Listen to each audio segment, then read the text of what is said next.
Nawaina ta'allum wa ta'lim wa nafa al-intifa' wal mudzakarata wa tadhkir wal ifadata wal istifada wal hasala tamassuki bi kitabillahi wa sunnati rasulih wa du'a ila al-huda wa dilala ala al-khair ibtigha'a wajhillahi wa mardatihi wa qurbihi wa thawabi min Allah ta'ala. Qala al-musannif rahimahullah wa nafa'ana bihi wa lam yakun fid darain amin. Wa fi hadits khutbatil wada' أيها الناس ألا لا فضل لعربي على عجمي إلا بتقوى ولا شرف لأبيض على أسود إلا بتقوى الحديث أو قال ولا فخر بدل شرف.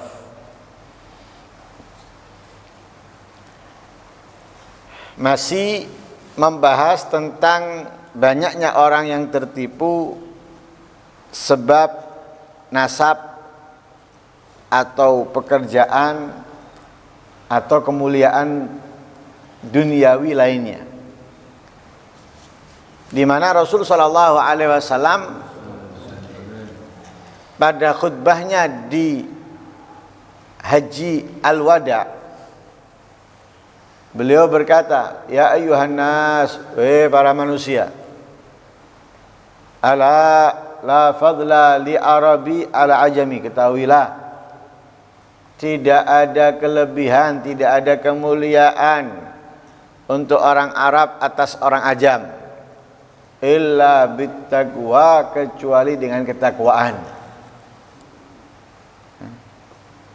Wala syarafa li abyad ala aswad illa bittaqwa, dan tidak ada kemuliaan untuk orang yang berkulit putih atas orang yang berkulit hitam illa bittaqwa, kecuali dengan ketakwaan.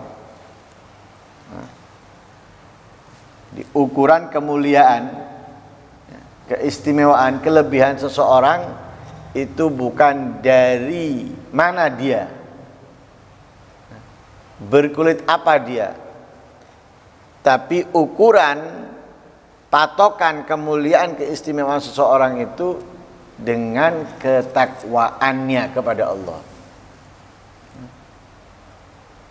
Dan itu telah ditegaskan oleh Allah dalam ayat Al-Quran, inna akramakum indallahi atqakum, yang paling mulia di antara kalian adalah atqakum, yang paling bertakwa, bukan yang paling banyak duitnya, bukan yang paling tinggi jabatannya, atau paling putih kulitnya, atau paling mulia kelompoknya atau sukunya, tapi adalah yang paling bertakwa.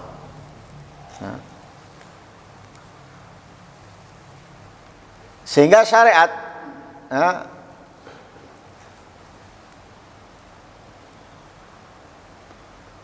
syariat ini tidak mengambil keputusan menjadi hukuman patokan perbedaan nasab dan pekerjaan itu hanyalah fil muamalat bainan nas, dalam kehidupan di antara manusia saja.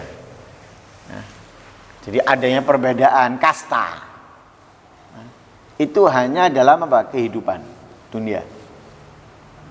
Syariat matok perbedaan nasab itu dalam kehidupan dunia. Juga al-muawadhat bainahum, pertukaran di antara mereka. Itu semuanya kenapa kok yang ini lebih mulia daripada yang ini? Itu syariat matoknya hanya untuk kehidupan dunia. Contoh, kalau bahasa kita kan darah biru, dengan yang biasa, kastanya berbeda. Darah biru lebih tinggi daripada yang orang yang punya jabatan sama orang yang nggak punya jabatan, ya beda. Tempatnya, posisinya, beda. Dalam apa? Dalam dunia, dalam kehidupan dunia. Lah, ketika dibedakan tujuannya apa? Tujuannya itu untuk setiap orang itu diberikan dengan kadarnya masing-masing secara uruf. Oh, ini pangkatnya A, porsinya sekian. Ya, seperti dalam pekerjaan lah. Ada general manager, ada bendahara, ada sekretaris, ada TU, ada pegawai. Ya, pegawai itu pun ada macam-macam. Ya. Gajinya mereka nggak sama. Loh, kenapa yang membedakan? Kedudukan dalam perusahaan. Yang membedakan apa? Pemberian untuk mereka. Lah, begitu juga kehidupan manusia secara umum. Bukan dalam perusahaan, ya, bukan dalam pekerjaan, tapi dalam kehidupan, menjalani kehidupan dunianya beda-beda. Oh, ini anaknya jenderal. Oh, ini anaknya camat. Oh, ini anaknya ustadz. Oh, ini anaknya kiai. Oh, ini itu dikasih semuanya pada porsinya masing-masing. Ya. Sesuai apa? Sesuai ukuran kadar pangkat di dalam perusahaan. Hanya untuk dalam kehidupan dunianya saja. Ya. Tapi hukum ini munggarid, ya, bin girat hadhihi dar al-faniyah. Hukum ini akan apa? Terputus. Ya. Dengan apa? Habisnya dunia yang fana ini. Tidak ada lagi sudah. Oh, camat. Nanti di kuburan dibedakan tempatnya. Ya. Oh,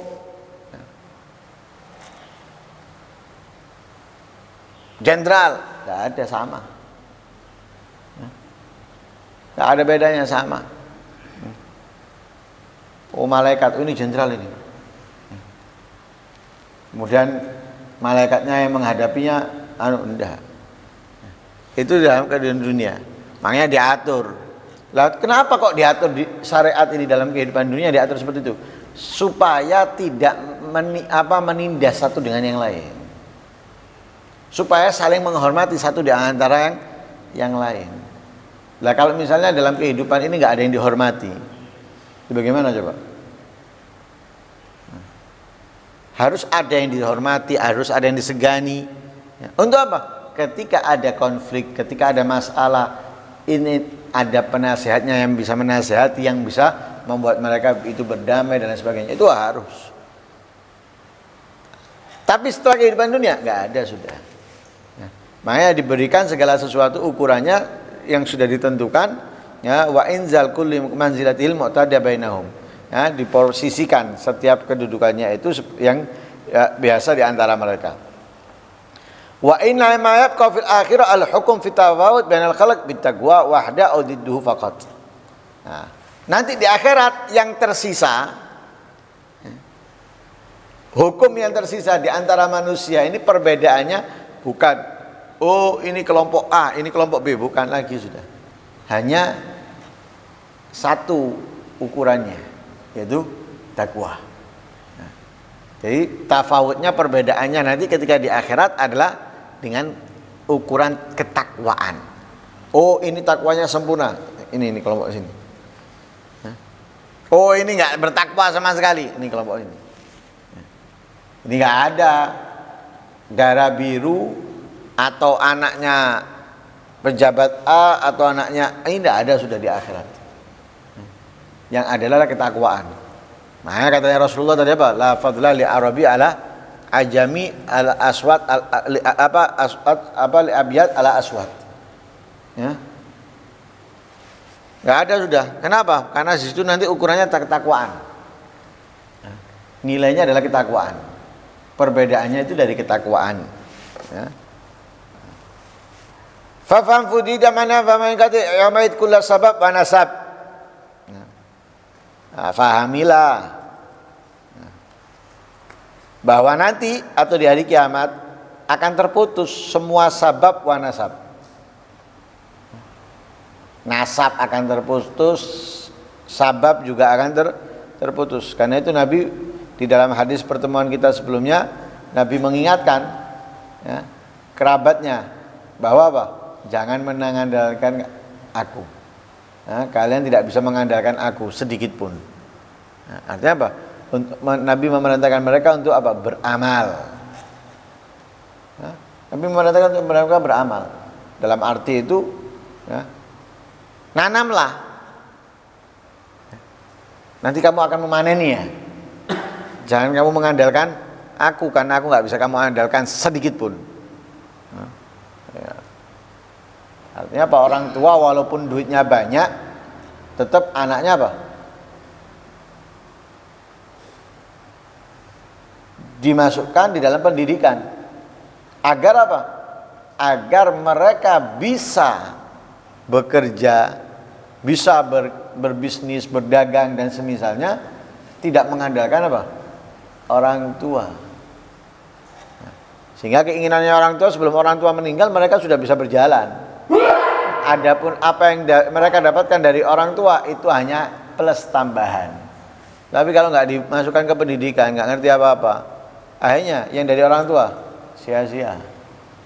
Ya, bukan menjadi plus tambahan tapi habis gitu aja. Nah, begitu juga orang yang memiliki kemuliaan di dunia dengan nasabnya atau yang sebagainya, itu semuanya tidak ada akan berguna kalau dia sendiri tidak menanam apapun. Ya, untuk memetik atau memanennya kelak. Ya. Fala yuktab syaraf an-nasab li sahibihi hasanah fi sahifati hasanat wala dana'at nasab li sahibi sayyi'ah fi sahifati sayyi'at. Nah, tidak akan dicatat nanti kemuliaan nasab untuk orangnya di dalam apa? Kebaikan dalam laporan kebaikan. Atau karena kehinaannya nasab adalah sebuah keburukan, nanti akan dimasukkan di dalam catatan keburukan.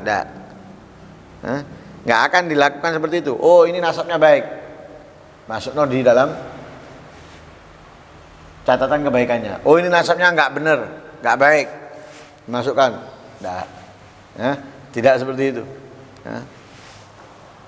Waqad kana jamaah min ahli nasab al-hashimi wa syarafin nabawi yaktumuna nasabahum ihtiyatan lidinihim. Ya.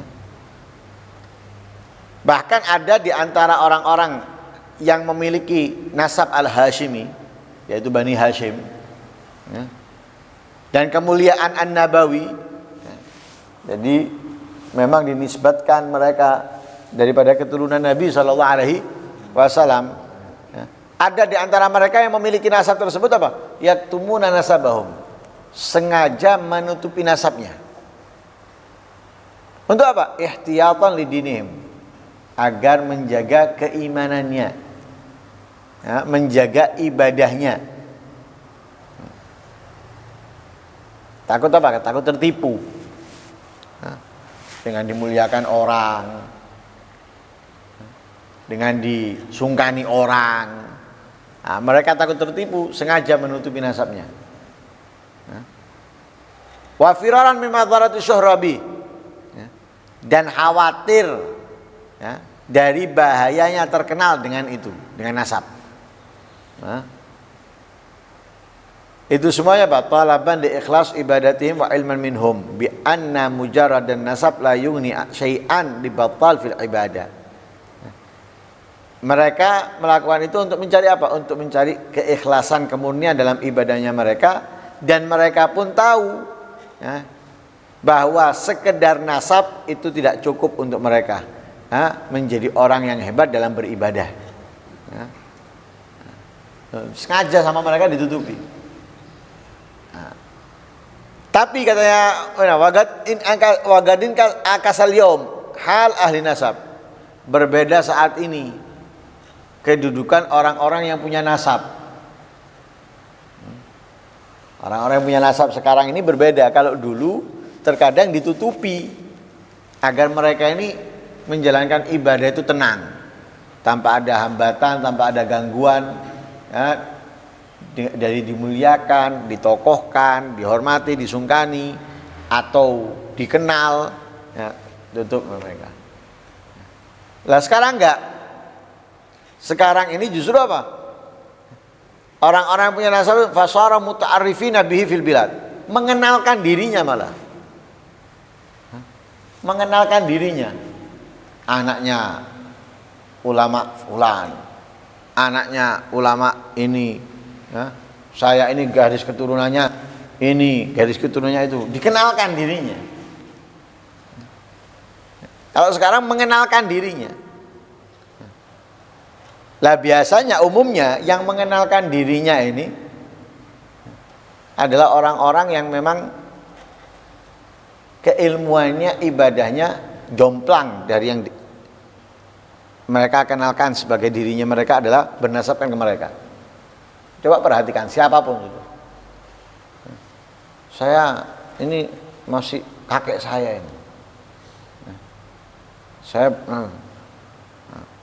bangga dia. Bernasabkan, dibanggakan sama dia. Coba lihat. Jomplang. Yang dibanggakan punya ilmu, yang dibanggakan punya amal. Lah ini enggak sama sekali. Hanya membanggakan tok. Loh, orang dulu itu perbuatannya sama tapi menutupi. Nutupi. Tapi sekarang enggak, perbuatannya berbeda. Malah justru apa? Menampakkan. Nah, musim-musim yang seperti ini nih menegur keras mereka agar tidak hanya berbangga dengan nasab yang mulia, tapi perbuatan, amal, ilmu nggak sama sekali sama. Wa tasyarrafuna bi bainal ibad. Dan ya tasyarraf, minta dihormati, minta dimuliakan, di antara yang lain. Itsara minhum lidunya wa hududnya 'alal akhirah wa huquqiha. Ini semuanya apa? Karena mereka lebih mengutamakan dunia, meraih dunia daripada akhirat dan kemuliaan akhirat. Wattiba'an li hawal anfus. Mereka itu hanya mengikuti hawa nafsu, wa ta'atan minhum li syaitan, ketaatannya mereka kepada setan. Ya, fallahul musta'an wa bihi tiqa wa alaihi tuklan. Ya, orang-orang yang mengenalkan dirinya bahwa mereka bernasabkan nasab yang mulia, mereka itu ingin dihormati. Tujuan mereka hanya ingin mendapatkan dunia, kemuliaan dunia, kesenangan dunia, daripada akhirat. Mengikuti hawa nafsu, taat kepada setan. Taat kepada setan. Kenapa? Tertipu, dibodoh-bodohi oleh setan. Karena itu perhatikan juga. Orang-orang yang memiliki nasab mulia dan mereka sadar bahwa kemuliaan nasabnya itu tidak membantu sedikit pun untuk mereka beramal. Mereka beramal siangnya, malamnya, bahkan mereka selalu menangis kepada Allah Subhanahu wa taala karena takut akan justru nasab mulia yang disandarkan ke mereka itu memacu diri mereka. Ketika mereka menganggap kok beda, memacu mereka untuk sama. Lah ketika memacu diri mereka untuk sama, mereka akan apa? Menjadi orang yang tawadhu, menjadi orang yang nggak sombong, nggak riya, menjadi orang yang apa? Seperti mereka. Bagaimana mereka? Oh, mereka itu adalah orangnya tawadhu. Mereka itu kalau malam bangun, mereka itu kalau setiap harinya Al-Qur'an dan lain sebagainya, memacu mereka untuk meniru. Tapi kalau yang nggak sadar, hanya tertipu dengan kemuliaan nasab, enggak. Quran kadang nggak dibaca, dia mulai enggak, tapi tampil. Wah, seneng tampil, seneng dihormati. Kalau ada nggak menghormati itu dibilang kurang ajar, nggak ini, nggak itu dan lain-lain sebagainya. Kenapa? Tertipu. Sedangkan yang nggak tertipu, enggak. Nah, karena itu semoga Allah Subhanahu wa taala menolong kita semuanya. Dan semoga kita bisa meningkatkan amal ibadah dengan segala macamnya dan diterima oleh Allah Subhanahu wa taala. Amin Allahumma amin. Wassallallahu alaihi wasallam Muhammadin wa ala alihi wasallam. Alhamdulillahirabbil alamin. Al-Fatihah.